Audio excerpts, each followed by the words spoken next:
afternoon to all the lovely audience present here. So, first of all, let me introduce myself. To a lot of people in the audience today know me also. For those who don't know me, my name is Nikita Bose, and in CIMSME, I hold the position of the National Associate Coordinator and also as Associate State Joint Secretary in the UP team. Apart from this, I also own a firm in the name of Finance Crafter Enterprises that deals in all kinds of financial services, legal services, CA services, on all the types of digital marketing services available in the market. And for the information, I am the host and and the moderator of the event today. So now let me introduce our very star speaker today, Ankita ji. I'll read it for you. Ankita Avasthi hails from the town of Lucknow in UP. Ankita is an experienced financial analyst with a demonstrated history of working in the financial service industry, that is, investment banking and custody industry. Skilled in analytical skills, opinion, and information based articles, blogs in personal finance. She has also written in cryptocurrencies and blockchain. I think that would be really informational for all the audience present. Her venture is Investcon Market Intelligence, which is a financial content firm. Having worked with JP Morgan India Services Private Limited for more than 6 years, she has moved her focus to working from home and alternate economy of remote working. Her new passion is to equip women to regain hold of their careers while balancing home responsibilities. She strongly believes that working remotely is the way to go and runs a pro bono FB group also, which is as hashtag WFH, that is work from home, to help women. She founded digifem.in. Everybody can log in digifem, digifem.in, as a need for providing on job training to women looking to get back to work. So that is all Ankita all about, and she's the star speaker today. So over to you, Ankita. She is doing a presentation titled as "Skilled Based Economy." I hope the audience today logging in gets benefit for all. Thank you so much. Over to you, Thank you. Ankita. Thank you so much, Nikita, for that introduction. And thank you everyone for taking out the time to join here and, give me this privilege to listen, be my audience. So this is the first webinar we are doing for UP, and we wanted to start it off with WEE's focus on how CIM SME has, actually boosted this entire effort towards women entrepreneurship. So, it was just apt that, the work that I have been doing with digifem.in, which I think you can make out from the name itself, it's digital women, so digital females. So that's the aim, that digitization and digital economy is all inclusive. It can take into account various skills, which would be very useful for women. And as I will show you in my presentation, how we at Digifem are trying to inculcate both the requirements of a digital economy and a skill-based economy, which is the focus of the government, of our national objectives as a country, and how even all entrepreneurial wings have been trying to push this agenda forward. So let me start with the presentation. So Ankita, I'll just hold you on for a minute, 1 second. For the benefit of all, we'll take this presentation till for around maybe 25 minutes. And after that, we'll take up the question answer round. So in between, if you have any questions, you can put it on through the chat box also, and we'll take it up at the end of the session, right? Please continue, Ankita. Thank you. Yeah. So I hope everyone can view my presentation, right?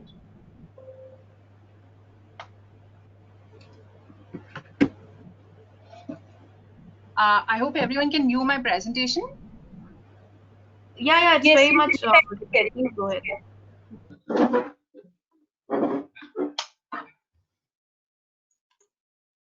Okay, so why skills? So why is my topic all about skills? So the important thing is that skills have been the basis of everything now. Now, till the time we grew up and till the time we came into the workforce, everything was job oriented. We always heard things about job oriented market, and all education was job oriented. Even the MBAs that we have done, most of us have done, are very job oriented. And the idea is that a person who undergoes a certain amount of education or a graduation or a post graduation should be able to achieve a certain kind of job, right? So that was fine till a point in the economy when the jobs were repetitive, when the economy was up to a point where it was just picking up the things that were already in place. But for an economy which needs to grow faster at a faster rate, skills started coming, became the buzzword slowly. And nowadays we are hearing things like knowledge based economy. So knowledge based is actually a very well defined framework, and the World Bank defines knowledge based economy having certain pillars that a country needs to fulfill to be called as a knowledge based economy. And Finland is one of the economies which comes on the top list of that. So not even the United States, but even Finland is actually one which utilizes all the resources, human capital index, the physical assets, the physical resources, the capital available to its fullest utilization in a way that they're able to achieve well beyond their targeted measures. So, okay, I wanted to start with this very basic slide of skills. Why are skills so important? So, we understand that skills is basically an ability to perform specific tasks with which defined resources, because resources are not, indefinite. They are scarce. Everybody cannot have indefinite resources at their disposal. So, whether money is a resource as a capital, or even well-trained people is a very important resource. So, creativity is a big resource these days, and technical skills is a big resource. So, as you can see that, when I was researching for this topic, I typed skill based in Google, because Google is the first thing you do. And I realized that skills are involved from the level of kindergarten. I found this very interesting, and hence I put a snapshot out here. As you can see that it's not just skill based trainings, it's not skill based education, it's even skill based activities for kindergartners. So that's the importance of skills in our lives and in our day-to-day activities as a professional, and honestly as just a citizen of any country for that matter. So whether we are based in India or any other country, we cannot be doing without a certain kind of skills. And these skills are set by the aim and the goal of the country and the economy as a whole. And that is how the education level is decided. That is how the reforms are being created. All of you must have seen the new reforms in education which have been announced recently. So you can see that all efforts are being utilized towards that specific goal. And the goal is that we have to become a 5 trillion and 8 trillion economy by the year 2030. So breaking down in the food chain of that thinking, we can see that all industries are given uh, uh, agendas that way. All industries have their own GDP goals set this way, although nobody is setting them, but that is the entire push that needs to be done. And as we move forward, so let me just move through. So we can see that we are already on a certain level of skill as a country. We can see that as an economy, we are already working on certain skill sets. So this is the basic hierarchy of skills which have been quantified by many economists as well as psychologists, who do a lot of study on how skills are created in human beings, how kids are trained since the beginning. So we can see that as a student, you grow, you acquire basic knowledge, and you grow to an apprentice level, then you grow to a specialist level and to an expert level. And when you achieve a certain degree of passion towards your work, and it becomes an art form for you, then you are basically a craftsman. So even if it's a very number crunching job, there's a certain art to it that you can bring when you have been doing it after for a certain number of years. So the idea is that, you know, when you see these hierarchy of skills, I'm sure most of you would realize that in a company or in a corporate, what usually happens is that, you know, you're made to go through the first two levels, and by the time you come to the specialist or the expert level, you have retired. So your retirement age has reached, and you know, you basically kind of the level that you wanted to reach of you know, that craftsmanship, that skill set, which where you can actually go and give it to other people, you can create or invent something new, that timeline kind of runs out. And that is why entrepreneurship comes into the picture, and it is a very important wheel of the economy, of the functioning of the economy, because it has to reinvent what is in existence already. So companies would generally pick up established patterns, established structures, and they would want to work on proven models. So that's the reason why entrepreneurship builds a very important part of any economy. And for India to reach to that level, entrepreneurship has become the, you know, the biggest buzzword. And just to, I wanted to throw out some statistics, though, you know, people, it becomes a lot very numberish, but it's very interesting to see that, you know, 67% of our population, of India's population, is between the age of 15 to 64 age group. And that is the most productive and the most active age group. So putting to work this entire gamut of population is quite a challenge for any economy or any government. Then another thing is that 3.5% of our GDP is due to foreign payments. That means it's pretty low. And right now we are consuming a lot of things, and our exports are actually on the lower side, right? And tourism is expected to grow by to approximately 7.2% of India's GDP by 2025. So tourism is, of course, a well-known sector. You know, there is a lot of opportunity for India, and UP as a state is, you know, trying to build avenues with different things, with even religious tourism as a new inbuilt formula, you know, which they're trying to push, so that you know, this can become a magnet kind of an opportunity for people to generate revenue. Then India can become the largest economy, the sixth largest economy, or sorry, the third largest economy by 2026. And you know, right now the GDP levels are to the level of 2.7 billion or so, trillion or so. And our aim is to reach to a level of 8 trillion by 2030. So that's a huge jump that we are looking at, you know, as an economy. And if we want to go by the World Bank measures of indices, they have a measure called as Knowledge Economy Index. So, you know, the factors behind measuring those are quite stringent. And what we need to do is basically understand what are the levels at which we are getting blocked, and the blockage is mainly across these channels. So there's unskilled workers, we all know that, and there is lack of skill based education. So most of our education so far has been very rote learning oriented.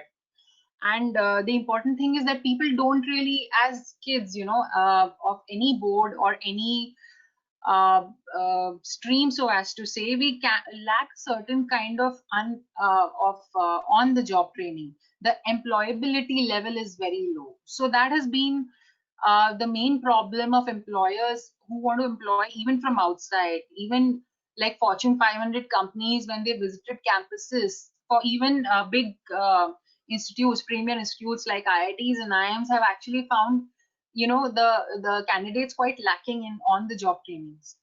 And that is a big chunk of reality check that we need to look at, that why is it that our premier institutes lack so much in employability. And this is actually worse when you come down the pyramid in terms of the education quality, the quality of institutes, the quality of you know, the format being followed for teaching, the seriousness of teaching, and the quality of education that kids receive. So, apart from this, there are language barriers. Soft skills are a big issue for the for people in general. So the focus is more on, a certificate guaranteed kind of an education, a job oriented education, and that kind of hampers all the critical and creative thinking, which is, again, as I said, people who are creative tend to focus and they automatically veer towards entrepreneurship. So slowly, even these days, now kids who know they can work around the system quite a bit, they can understand things, pick up things faster than what is being taught in their educational institutions. They tend to quickly turn towards entrepreneurship as an alternate to the job market. And hence, the skill based economy is a big requirement, is a big requirement for us today. Okay, so moving on, so this is the knowledge economy framework. So this has been a very well defined framework by the World Bank and by the UN. And the focus here is mainly that economic and institutions environment need to change. So it's not just educational institutions, even job oriented vocational trainings, even companies, the kind of job roles that they create, the job description that they create, the on the job training, it has to be very different from what it was earlier. And COVID has now shown us that we are very much interdependent with other countries. There is a clear link of globalization which has happened, and that is why we all are getting hit in some way or the other. So the important thing is that we need to keep on looking at our own institutions, our own institutional infrastructure in which is there in place, and what are the differences that we can make by creating efficiency, by creating a skilled class of people who are not just dependent on repetitive jobs, who are not doing just repetitive jobs. And a very big part of it is giving that self confidence and giving that communication channel, so that you can see this interdependentness of innovation, education, and the institutions that we have, and the information that is there currently, the information, the way it flows, the way it is disseminated from the top level in an organization to the lowest levels. And it's important that all of these are combined in a very systematic manner, so that people can actually be more productive, they can be much more efficient than what they are currently. So so as an economy, when we're looking at a skill-based economy, the first thing, especially after COVID situation, has been to survive, right? So learning to survive, I think that's not an issue for most of our companies in India. And the important thing is that only cash-rich companies have survived. So even there are there was a WhatsApp forward. I don't know how much of it is true, but I was reading that due to the COVID situation, many big luxury brands like Victoria's Secret and many more such brands have actually gone under. So because these companies run on high debt, because of the retail cash cycle, the way it functions, and a lot of industries are very debt oriented, and they cannot really function without huge amounts of debt. So the cash churning is very slow, and that's the reason where we as a country, we as entrepreneurs can build a lot of other things, which will be much more efficient, which will not be very heavy duty to build in the first place, but will be very much streamlined to give maximum efficiency. So the important thing is that our students really using their education now. This is just a very basic example. Like, you would have seen, most people are not exactly doing the work for which they got trained. So most people are like, suppose anyone did engineering in India. This happens only in India, that you have a number of engineers, but only few of them are doing hardcore engineering. Few of them, very minute percentage, is actually working on solutions based on engineering. So things like, like there have been many examples, like there was an example of a medical student who worked on creating cheap prosthetics because he came across during his internship that the prosthetics for people with dismembered limbs is very expensive, and that takes away the livelihood of people from the lower strata of society. So he built a very simple material, cheaply available material, prosthetic equipment, and they could quickly get used to it and start living a normal life. Then there was actually an example. This is from an example from a company in Kanpur, where they are these two engineering graduates. If all of you get a chance, please you see this website called as fool.co.in. So this company actually creates wastage, sorry, it utilizes the wastage created out of, puja flowers. So, all the offerings that are being done during puja in temples and across, and they collect all these things and they create incense sticks, they create agarbattis and dhoop and, various materials which are reusable out of those. And they have reduced so much of wastage. They have actually created employment out of this, and that's the skill based economy. They have actually utilized their education and they have created skills. So combining the two, uh, that is the important thing that needs to be done. Then I think the future of the economy will need to go to a direction where people as employees need to pick and choose the skill that they want to work on from the job market. So till now, most people think that, okay, I have done this graduation or I have passed from a specific college. Now the company which will pick me up or where I'll get recruited will teach me what I need to do, and I'll keep doing that for a certain number of years, and then I go and learn something else. Right. So that's a very laid back kind of an attitude. That's a kind of a passive attitude towards your own career or even towards your own skill set, so as to say.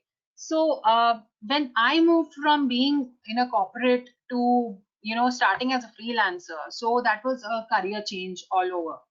And I realized that, you become so much attached to a specific skill set when you are in a company. So when you're working for a corporate, you are used to doing a certain level of skills. You are taught certain skills, and you kind of get surrounded only by that. You forget everything else, or you don't really go out and explore any other thing. So that that closed, it creates a kind of closed mindset. You don't really learn new things, you don't pick up new skills, your CV remains stagnant unless you move out of it into another company or another job where you're forced to learn something new.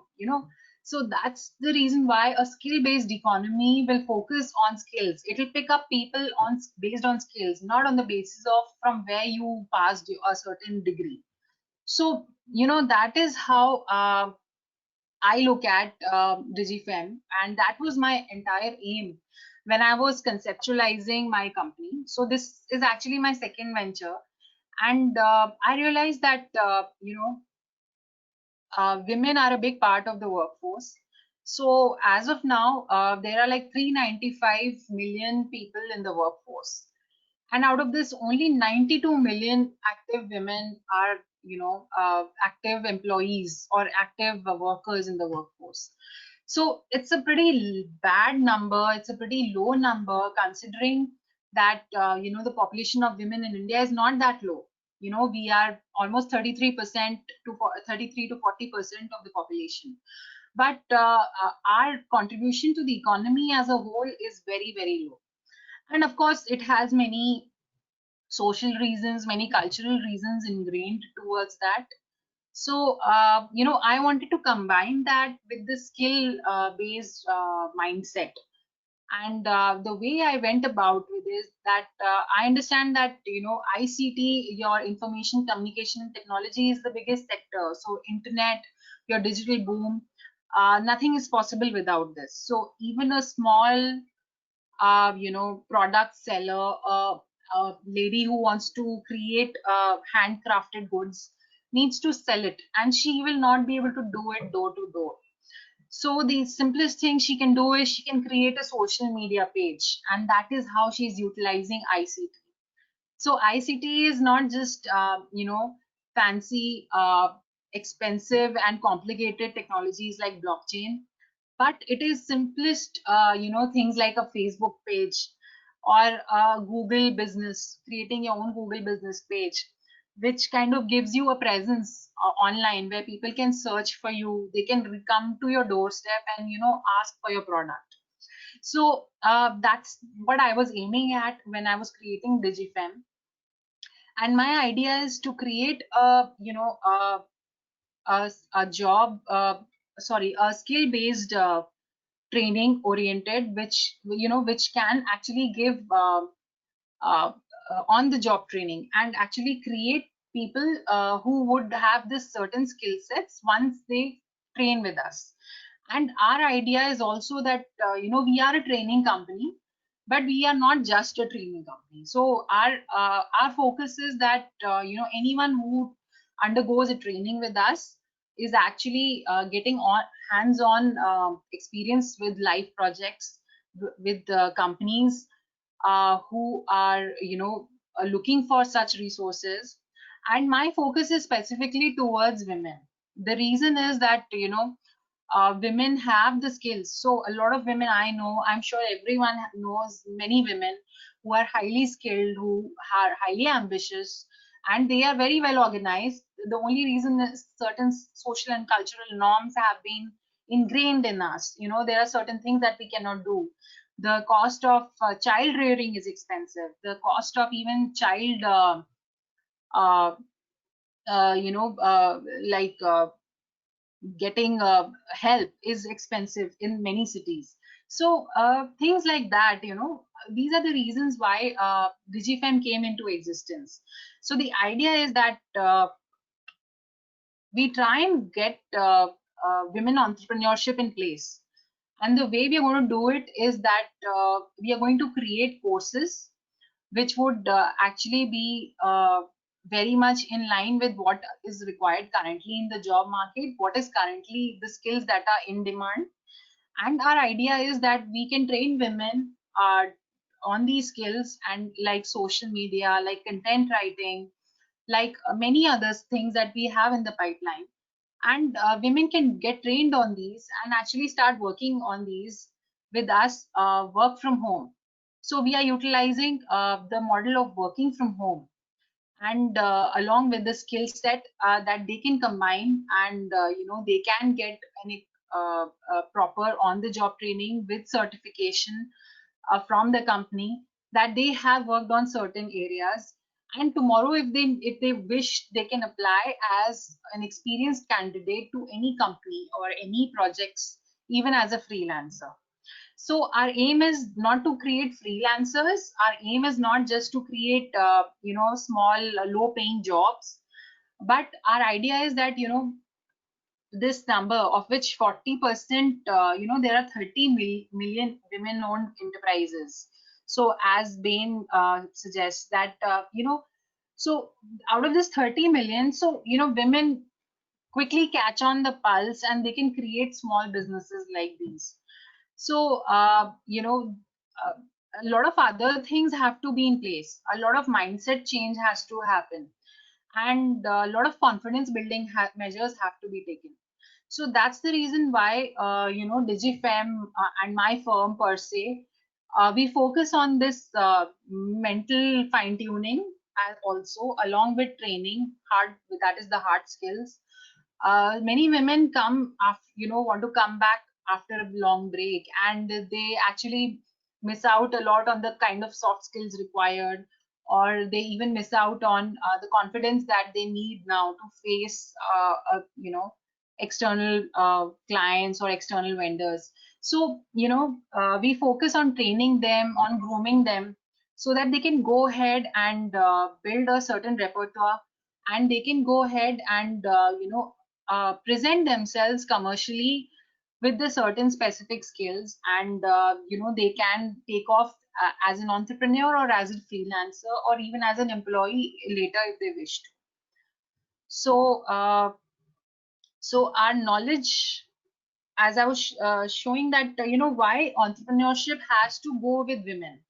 So the reason why I would focus, and I think the focus is now there across platforms. Even CIMSME obviously came up with the WE wing specifically for women, because entrepreneurship, it has a multiplier effect.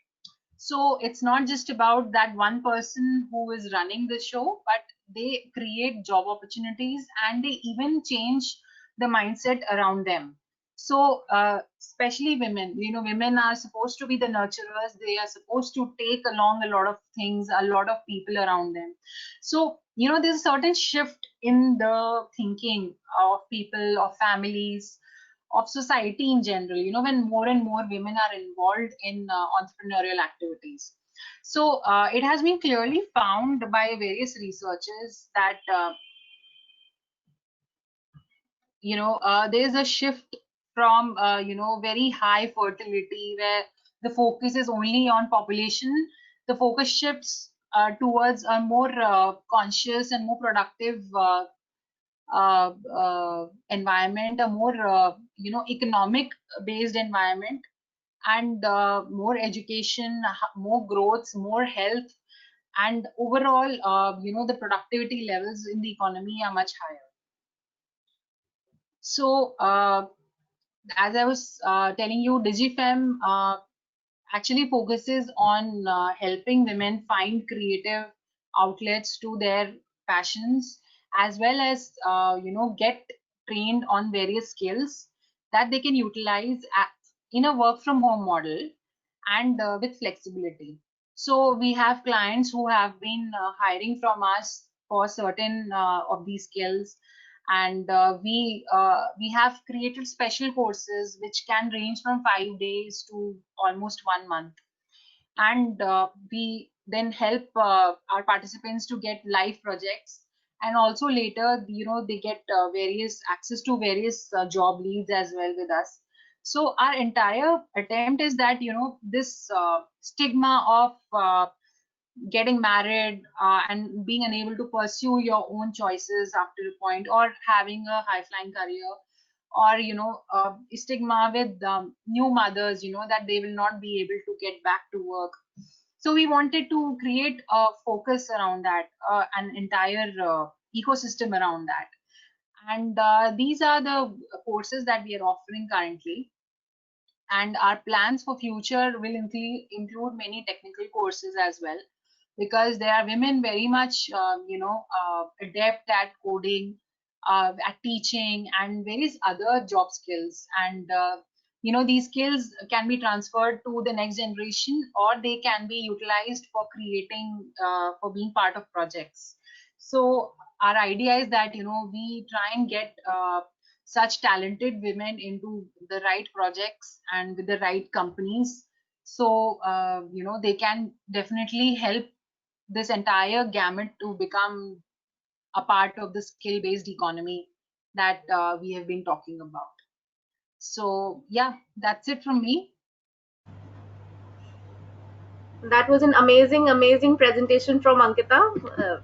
Claps for you. I'm sure Thank you. audience have gotten a lot from you. And in fact, I would like to share a small perspective. I, being a woman and have been working for years, so at the time of job interviews, a lot of time it has been questioned that, oh, how many years you've gotten married? Okay, are you planning to have a child? And these kinds of questions come out, and women are always stereotyped कि भाई women is doing a job just because उनको तो time pass करना है, उसके बाद they'll have to get married and then they'll have to take care of the Right, child, and job is right, something, it's just a hobby or a time pass. So hats off to the women like you who are trying to trace out women in the society and enhance the skill that is having that the women have in them, and right. getting them the right direction and the right perspective जो कहीं ना कहीं जाके धूमिल हो जाता है. So hats off to Ankita and the women who are working like this. So Ankita, we are having two questions in the chat box Yeah, right now. The first one yeah. I would like you to take up is, other than it is from Mr. Naga Pavan. I'm not getting your entire name in this. Mr. Nagapavan, the question is, other than on-the-job internships, what other steps can an academic institution take to improve the job prospects of their MBA student? Yeah, Ankita, over to I, you. Yeah.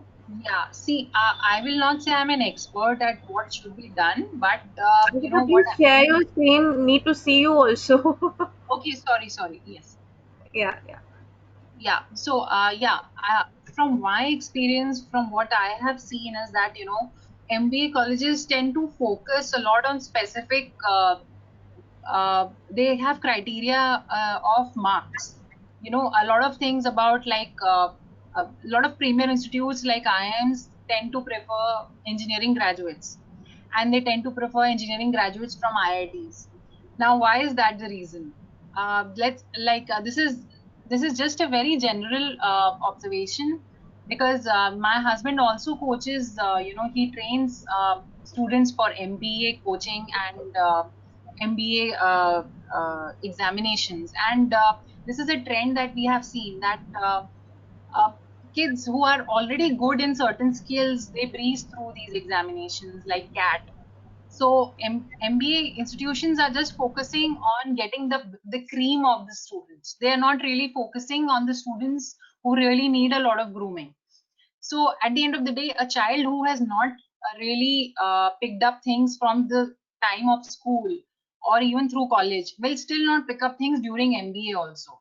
So, on the job internship in MBA is just for namesake, is what usually I've seen.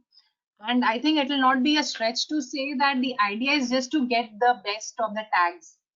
So it's not really skill based, is what I think everyone will agree with me on that it's really based on getting a certain pedigree on certificate, but nobody really checks your skills. There are very few MBA interviews which really check you on your skills, though MBA exams have those critical reasoning questions and sections and things like that, but they are not really they are not truly examining if a child can actually interpret certain things, certain critical areas. And even the employers, when they come in, they don't want to take the effort of actually testing the candidates. All they want to check is that, okay, give me the top 10 performing students. So that is how the shortlisting is done for large companies, and that is something I have seen on my own. So very few companies actually take the effort of creating skill based tests and questionnaires, or having multiple rounds, or things like a group discussion actually bring out nothing, to be very honest. They bring out the fact that, okay, you can be very competitive. How competitive can you be to be heard?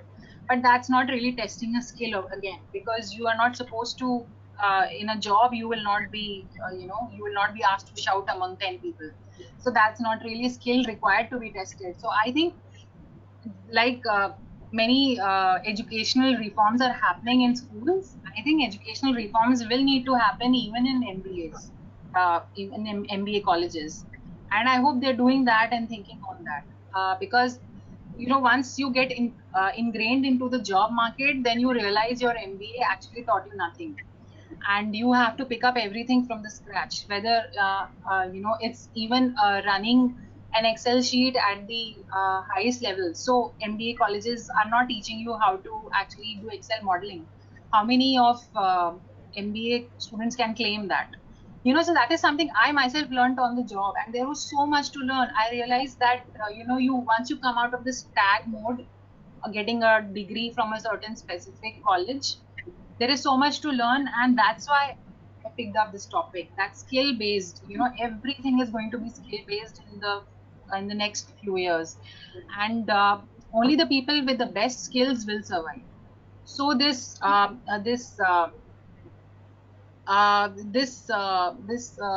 mindset of getting a degree from a certain college will is going to wipe out soon. And the focus, even for us as parents now, most of us are parents out here, so our focus should be on teaching skill sets to our kids, whether it's even social media marketing is a big skill right now. And anyone who wants to learn that, there are innumerable cheap resources to free resources to highly expensive resources, and or even woodwork. So I think we are moving gradually towards what the Western countries were already doing, but that they are very much skills oriented. So we have the intellectual capacity, we have the intellectual bandwidth, and Indians are the one of the smartest peoples around.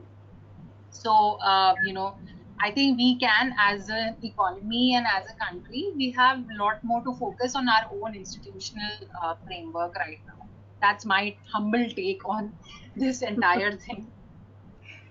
True, true. So we have a second question from our favorite Zainab Siddiqui. She is also from the Lucknow team only. So what Yeah, are some of the most important skill trainings that are kinds of compulsory for women entrepreneurs in today's world? great. Zainab, that's a very good question because, the first thing is, I will say soft skills. Soft skills is important because you need to present your ideas in a very concise manner. I think it's not just for women, for everybody. Your soft skill and your cohesiveness, your public speaking skills is very important in a way so that you can put forth your ideas in the most effective manner. Second, I would say if you're talking about hard skills can be definitely for your own core area. If you are, let's say, if you're an HR person, you need to understand the nitty-gritties behind the challenges that are behind this area. Or if you are, let's say, a CA, what are, of course, you should know your stuff, and it's those skills are definitely there. Though hard skills have to be there. But apart from that, I think for women to add on that confidence, I don't think that's a skill you can teach, but I think it's a mindset that everyone would need to develop. Any woman looking to become an entrepreneur over a period of time will need to develop that mindset. And of course, efficiency, being efficient, because women, let's say, even after 10 years, I think women will be handling more of the household and balancing all the worlds together. So, I think it's that time management, that efficiency, that productivity levels are definitely much more in demand from a woman than usually. I don't want to start a debate. Usually, what I have seen. So is that it? Yeah, Right. yeah. So we have a very nice suggestion from Mr. Venkatesh. He is saying that you may plan a series because he has been so amazed with the presentation. So Thank you so Ankita, much. you can. Okay. Any Thank you more so much. questions that we can have? Any more questions? If somebody can come up and speak something about, yeah, Sandesh, please go ahead. You can speak up as well. Yeah. Yeah, so my question is, how do you make sure that the skills are with the trends which are really required? I'm talking about the trends, the new trends which are required right now. Like today, these Yeah, days, infographics are in demand. I did not read it there, but and then yeah. very high level presentations are required. Yeah. I'm asking because I'm already working on similar thing, Okay. and I'm building a marketplace for freelancers. Okay. So my question. That was my question. Okay. So actually, my co-founder and I, so she is mainly a social media and marketing expert, and I am a content expert. So we are already working on live projects. So we are already part of the industry, and we ourselves have designed these courses. So we are not we are not outsourcing these courses to anybody else. We are not hiring a company to do all this work for us, or any freelancer to do all this work for us. So each of these courses that you will see listed out there, we update it as per the requirements that we see from the clients that who are talking to us, and they tell us that these are the things that we require. So as you suggested, infographics is definitely one area, so that would be part of the graphic design and even social media marketing. So some things will overlap, and what we do is we keep changing our course curriculum accordingly. So we have started this company just in the beginning of this year, And right now, I can say that the buzzword for women entrepreneurs right now is blogging, and many of them want to start their own blogs. They want to start website and using WordPress. That's the reason why I'm saying WordPress, because WordPress is the biggest easiest way to start your own blog. Hi. So just thought of sharing this, Ankita. This is Venkatesh here. If you Yeah, need hi. any support on building a website on WordPress or something, because we do it as a process to help people to do it by themselves. So we Right. just completed a couple of training programs. Just sharing. Just thought when you spoke about Okay. WordPress, yeah, Okay. we can discuss that. Yeah. I will be in touch with you then. I'll be in touch.